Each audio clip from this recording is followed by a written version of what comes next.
Don't. Hey everyone, it's Tiffany here, and welcome back to another spine tingling episode of Harlots of Spooktalk. Tonight's episode is extra special because we're not just talking about spirits, we're celebrating one. That's right, it's our very own Karli's birthday. So, light your candles, grab your crystals, and get ready because we're diving into the mysterious history of seances. Seances have always been fascinating, and they've always frightened people, from Victorian parlors lit by candlelight to modern-day ghost hunters using the spirit boxes and EVPs or blurs. Tonight, we'll explore where they all began, the famous mediums who claim to speak to the dead, and some of the wildest seance stories ever recorded. And since it's my birthday, I couldn't resist a little special. We're going beyond the history, talking about energy, the myths, the truths behind connecting with the other side. Stick around till the end because we've got a special birthday video surprise waiting for you all. Something you won't want to miss. So pour your favorite drink, dim the lights, and join us as we call on a little history and maybe, just maybe, something else. This is Harlots of Spooktalk, where we put the spook in spooky and the chit chat and talk.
Seances. Now, if you remember back in the day, back in like the early 1800s, it was all the thing.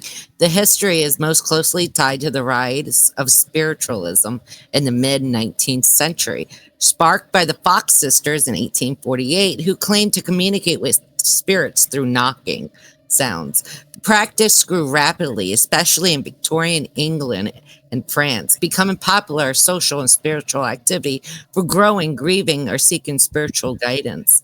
Seances, which involve gathering in a dimly lit room to contact spirits with a medium, often facilitated communication, becoming a significant movement that also attracted controversy and skepticism, with some mediums later exposed as frauds. But let's dive into American kind of history with it. I'm going to kick it off with Tiffany, and she's going to talk about the famous Sarah Winchester. Yeah, okay. I was like, I don't remember the 1890s. You say you remember the 1890s, and I was like, no, can't say that. No. Okay, the history buffs remember this one. So a little backstory on Sarah Lockwood Winchester. She was American Harris businesswoman and philanthropist who amassed great wealth after the death of her husband, William Winchester, and her mother-in-law, Jan Elaine Hope, right? Okay. It's a little about Sarah Winchester. Let me see. Hold on. Please hold.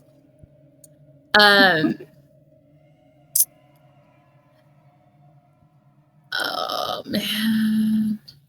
Sarah sounds sorry. I had this other article pulled up. So the Winchester Mystery House, so that's what they call it.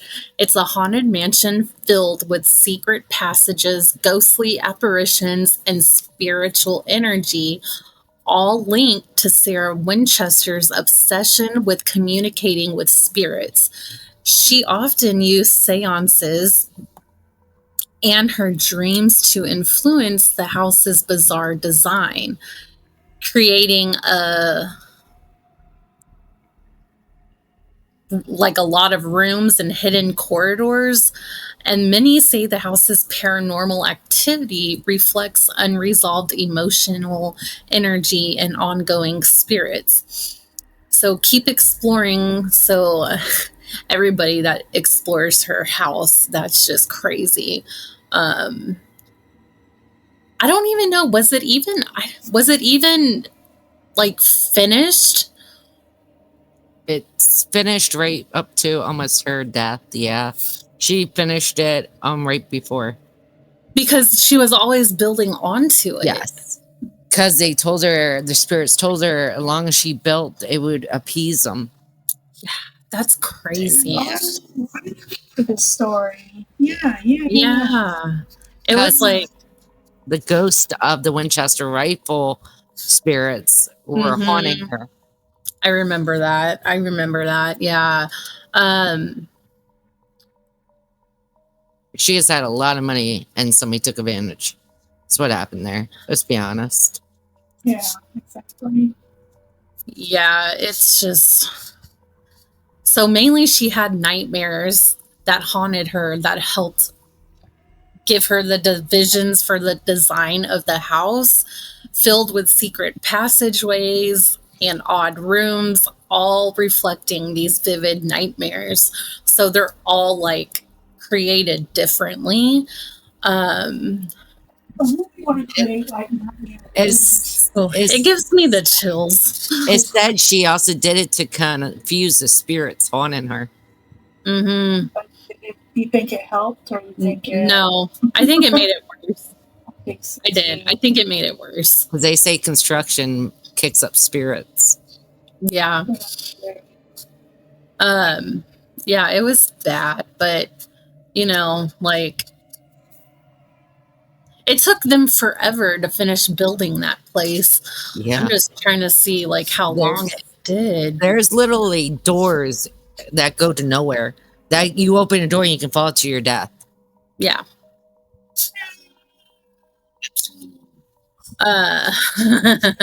Confuse spirits. Yeah, that was crazy. But yeah, it's one of the most haunted houses in America. Mm-hmm. Yep.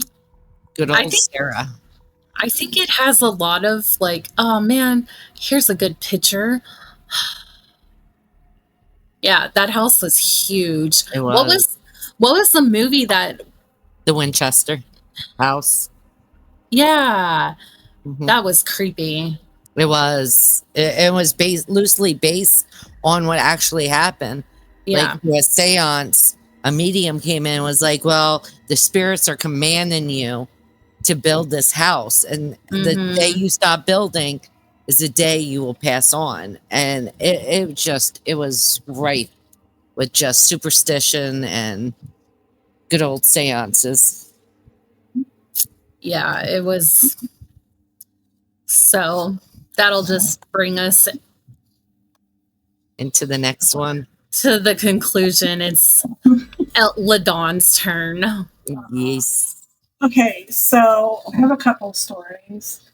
The Flying Table Medium. This was 1890s out in Italy. Espapia Palladino. I will click that in here. So this is one of Europe's most famous physical mediums. Her seances included levitating tables, mysterious cold winds, and they were like unseen hands touching guests. Even when scientists tied her to chairs or held her hands, the phenomenon continued, leaving them pretty baffled. Like, why is this table moving and it's flying up? That's terrifying. Who's doing it? So, but she was actually later caught cheating on multiple occasions. Even those who exposed her admitted some moments defiled explanations.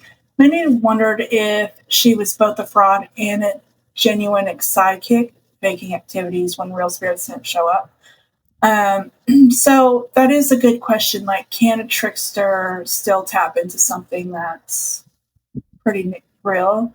I think so, because I believe like they're pretending, but they want it to be true. So like they start doing like messing with like, okay, how can we make it more believable until it actually starts really happening? Yes. Because they're messing with something that shouldn't be messed with, or they're tapping into something they didn't know they could because they're just trying to make the money. The intention's there, and that's the Mhm. problem. They're throwing out the intention. And we got to remember, communicating with the dead is not a new idea. This goes all the way back to Victorian parlors where they did Yes. this stuff.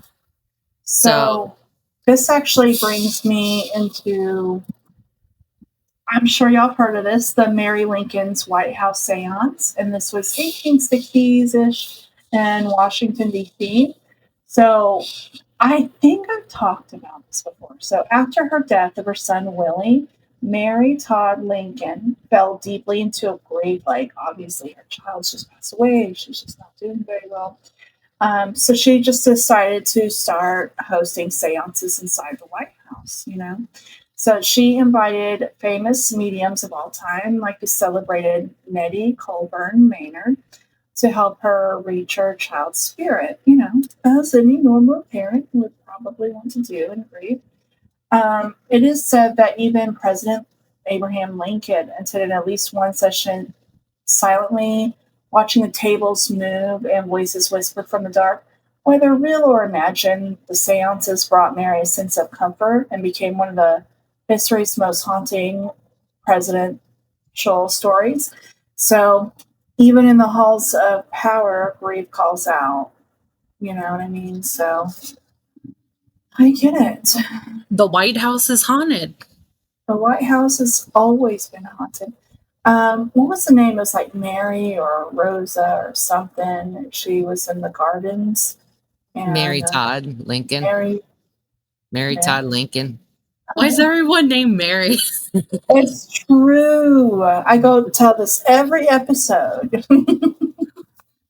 So, and this movement was actually could be birthed for United States. You know, I don't know if y'all ever heard of the Hydesville House, but this is actually near it. It's Hydesville, New York, where some of these like first big ones, two sisters started this over here, and it just went like wildfire. But before that, like we were discussing over in like medieval France, medieval European countries and stuff, they were having them. It was a big thing over there. So it like is took and just, and the girls were just 14 at the time who started this movement over here with spiritualism. I think that's pretty cool.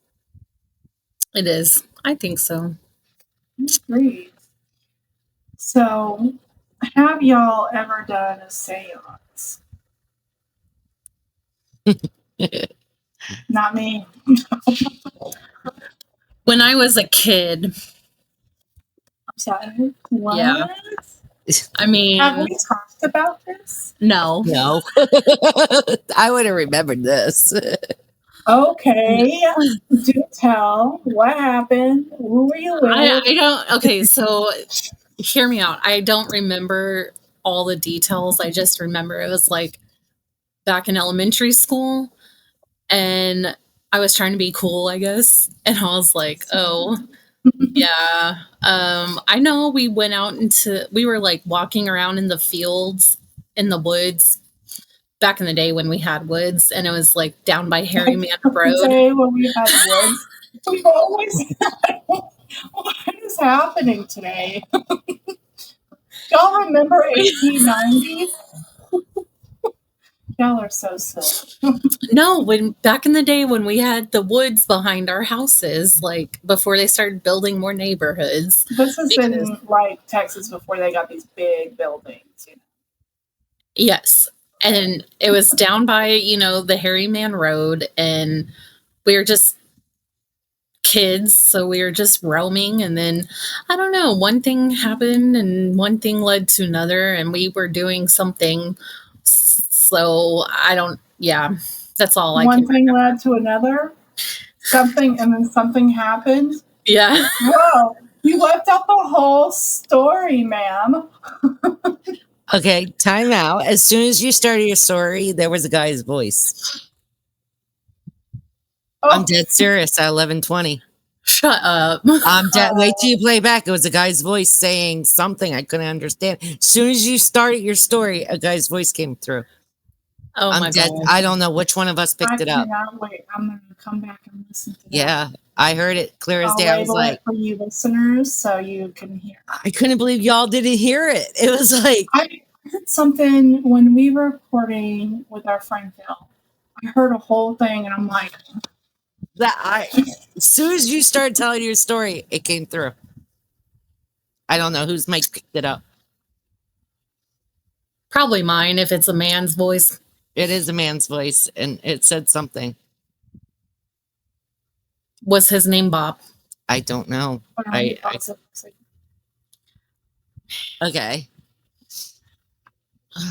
wild. It is. Okay, so continue your story. Let me get my sage. Yeah, because I think it was communicated with her. Because as soon as she started, that's what the man's voice was. Maybe we can do a mediumship reading for you. Let's see. I want to see what you got.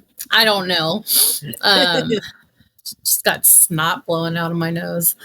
No, I remember I was like in 3rd or 4th grade, and like when you're kids and you're just like, you think it's interesting, so you kind of want to like do it yourself.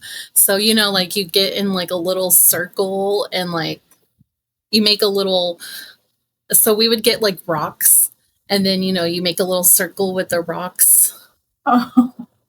Yeah. This is how all horror movies start. Yeah, exactly. That's what I'm thinking. Jill was so funny today. You're like, you remember when you used to do this? I'm like thinking, actually, yeah, I remember doing this as an adult, but yeah. She started witchcraft apparently.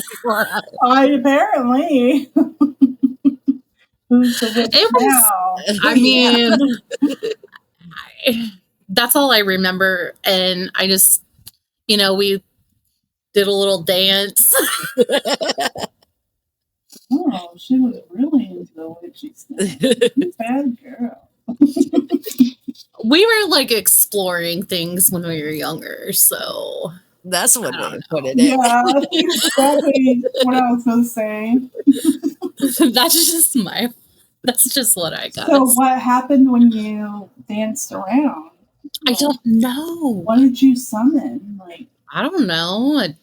Is that why we have Harry Man's Road now? That is not because of me. That is not because of me. No. Oh, I knew it. No, it was not me. It was not me. I promised you that. I bet you it was mutual friends too, because all her friends are like lifelong friends. No, actually, no. It was not any mutual friends that anybody knows. Okay, who was it? Like fellas, but people from my elementary school. I feel jealousy coming out up top there. You're like, who was it? What? I feel jealousy on your part coming out. You're like, who was it? It wasn't me. How was it not me? God, I didn't know you when I was 11. She didn't. I was in a whole different. Well, I mean, I was actually 8 or 9 if I was 11. Well, even then, when me and Tiffany became friends, it wasn't until like later in high school, and I may or may not have threatened to take her heart out. So it's funny now. I swear, it sounded like you were like this toxic ex. Who was it?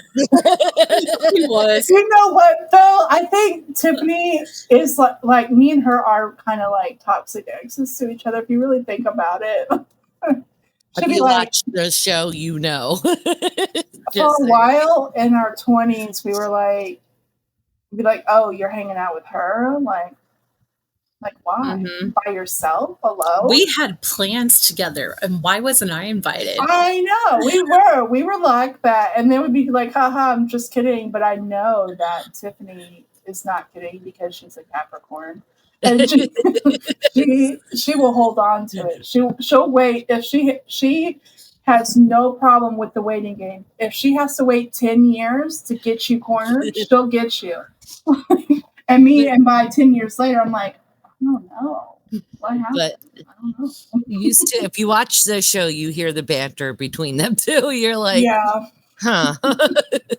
I know. Sometimes It's normal. It's normal. I think we come out of like a good place, and like we're 99% of the time we're joking with each other. But I think from the outside perspective, it's kind of like, are they really mad at each other? And then Karli's kind of like, I've heard her at least twice go, okay, and I know.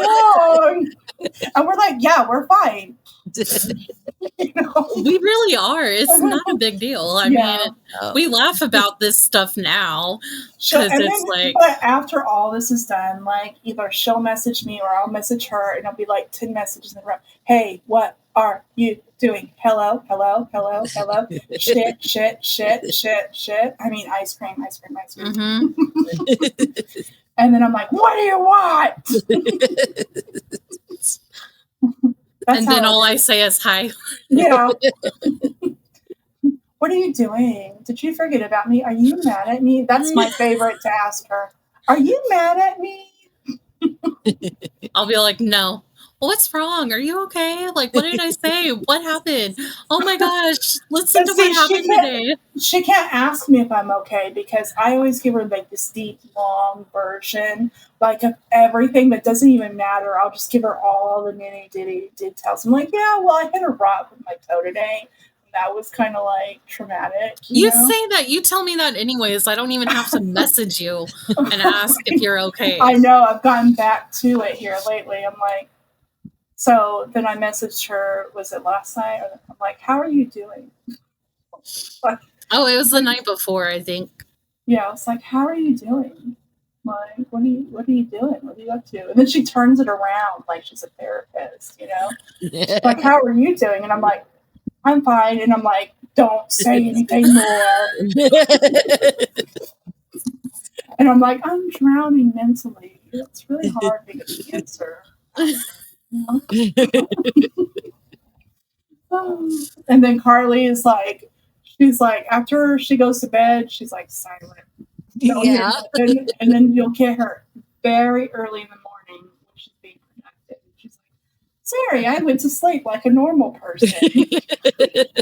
While y'all sat there and messaged 30 million times last night. Like, we're getting better. We're moving to another chat, so you don't have to see all of it. But at first, if it's important, though, we put it in the group chat. Yeah. If it's like business only chat. And I thank y'all for that because my phone went ding, ding, ding all night. Is like, oh, come on, girls, go to bed. I feel like the mother of the group. Go to bed. No. Oh, she does that shit to me too. I'll be like, I do. She'll be like, go to bed. And I'm like, why are you up? Who's calling the kettle black now? Well, because I had to go to the bathroom, so shut up. That's what her excuse is all the time. I had to go to the bathroom. And why are you looking at your phone? Because once I get up to go to the bathroom, it takes forever to fall back asleep. Well, go pee before you go to bed. I do. It don't work like that with sugars. Mm-mm. It don't work like that. Anyways, who wants to go next? Hey, go. I think that was it. Yeah, so let's get into the fun part for Karli. You do know celebrating after 44 years is no really celebrating anymore. Celebrating jazz hands. Celebrating another year lived. Yes, queen. Spirit fingers. Spirit fingers. So y'all know that like Karli has a very distinct personality. Like she is a history buff and she's funny, first of all. Second of all. And she just has a very distinct way of doing things, whether she knows it or not. It took me a while to figure this out as we were kind of putting the clips together.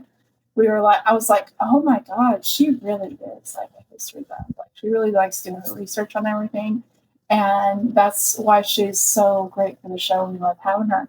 So as a little birthday surprise, kind of, we put some like the best clips of Karli for you. And let me see if it pulls up here.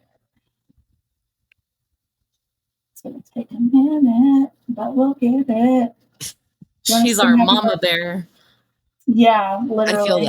I feel that. She's our mama bear. She does not have time for like anybody's BS. Like she's very like. She keeps us in line. Yeah, she keeps us in line. She's professional and she just doesn't have time for that. Honestly. And a very true crime enthusiast, so that's like good topic for me too. Yeah, exactly. Love it. Feel that. Ever a history buff, so I'm like, okay, it wasn't until Karli came along and I'm like, oh, I should like dig into this a little bit more. This sounds pretty interesting. And the way she tells stories, sometimes I'm like, oh my God, thinking, what? You know, and I'm like, golly. Yes, I've been to Louisiana. Grab your candles, lock your doors, and let's step into a shadows together. In 1878, a Cree trapper named Swift Runner was found wandering near Edmonton. Confessed he'd eaten them during the harsh winter. He said the Wendigo made him do it. And here where it gets weird. I study all religions. I practice a lot of religions, and I believe into a lot of religions. I take from each religion what I believe to be so, and throw the rest back, if that makes sense. What feels right. Yeah, for sure. I just classify myself as a Wiccan because it's easier not getting into the conversation of multi worships. Now, this one kind of gives me a little like shiver. Have you ever seen the Crying Boy paintings? It's a series of mass-produced prints of paintings by Italian artist. That was what EVP. That depicted my whole life is controlled by this phone, like my calendar. We don't think about that. There's a lot of this one has a lot of suspects. Yeah. It's like we also think it has to do with their ability to concentrate and keep our minds focused and open. It's hard to do if all you can think about is staying warm. So if you go to Waverly, they recommend it. Go during like the spring or summer. Yes. Oh, and I swear though, if you leave that Airbnb with that moo I'm gonna be like, please go back. Please go back. This is the only time. Okay. In your opinion, are werewolves real? I would love to say yes, but I think it's great mythology. I love the stories behind them. I would wish they were real, but I just don't. I gotta see it to believe it type person. Extreme mortal. They have never caught me and they never will. They have never seen me, for I'm invisible. Even as they enter that surrounds your earth, I am a human being, but a spirit and a demon from the hottest hell. I am what you Orleans and your foolish police call the Axemen. I was going to say, it's everyday life for us. I feel like the only one that would try this out of all of us is Karli. Because you might be already married, but you're the only one brave enough to do it. I know. I do I play would with not. mirrors. You're right. The legend of the vampire had lived for centuries, whispering through time, changing faces but never fading. A creature caught between life and death, cursed to wander the night, feeding on what makes us human, our blood. But what if it was legend wasn't just a story? What if it was a warning? Long before Hollywood turned vampires into heartthrobs and heroes, the myth told us, and I do believe, like Hollywood romanticized the vampire more than What was the creepiest episode It would be for me, the live EVPs we actually got on the podcast. We had one that we had to play back to hear, and we had a second episode that literally went through all of our headphones, and you see all our faces just went in terror. Yeah, they use more of their brain than we do. So. Oh, and guys, little side note with the axe murder of New Orleans. If you really want to dive deep into them, not really. If you want to watch a good show, watch American Horror Story when they're down in New Orleans, because the Axeman has a little cameo in that one. I can tell you a ghostly story quick. It'll take like a minute. Go for it. There was a Halloween night when a father decided to lace pixie sticks with cyanide and give it to his children. No, and out to neighborhood kids. Story. Yeah, he did it for insurance money. His nickname was Candyman. Like the Boogeyman. Ooh, the Candyman. That's like the movie. Blessed be. Now, this one kind of gives me a little shiver. If you ever seen the Crying Boy paintings, it's a series of mass-produced prints of paintings by Italian artists that depicted tearful young boys and girls. The series gained widespread notoriety in an urban legend of a curse in the 1980s. After British tabloids reported numerous house fires where the paintings remained undamaged despite homes being destroyed. This led to paranormal and then mass production of the prints because, fear sells. Now, the problem with this curse is, though, they try to debunk it a couple times because the paintings themselves are made of fire retardant materials. So when they said it go ablaze, but some people are saying, nah, with that type of heat, it still should have. Some selfies. Rock and roll. Myself, I'm sorry.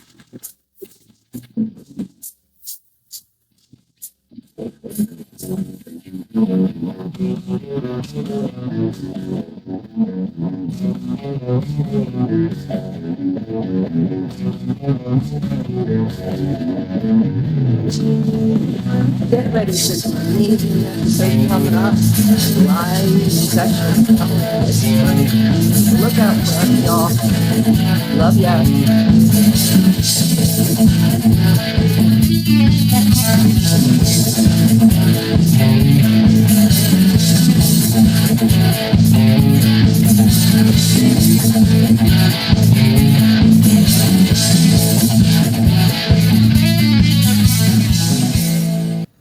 Because what did you I know it seems like I just couldn't get it the way I wanted to, but I like it. The idea is that you are really like a history buff and you are straight to the point. Thank you. And because we go off the rails and you're just you're the one that keeps us on track because we're which is funny because she's the one with ADHD. Yeah. I'm ADHD bad. I do. But thank you. I like that. That was cute. Thank you. She's definitely like the dark one of the group. She likes those dark stories. That's why we always say she brings that stories to a darker point. Like when you are feeling comfortable, she's gonna make you go to the dark side. So, I hope y'all enjoyed it, and thanks for watching. I'll put this on a separate clip online, and don't forget to tell her happy birthday, share, and subscribe for the month of Karli's Picks, No Script November. Blessed be. Love y'all. Bye. Bye.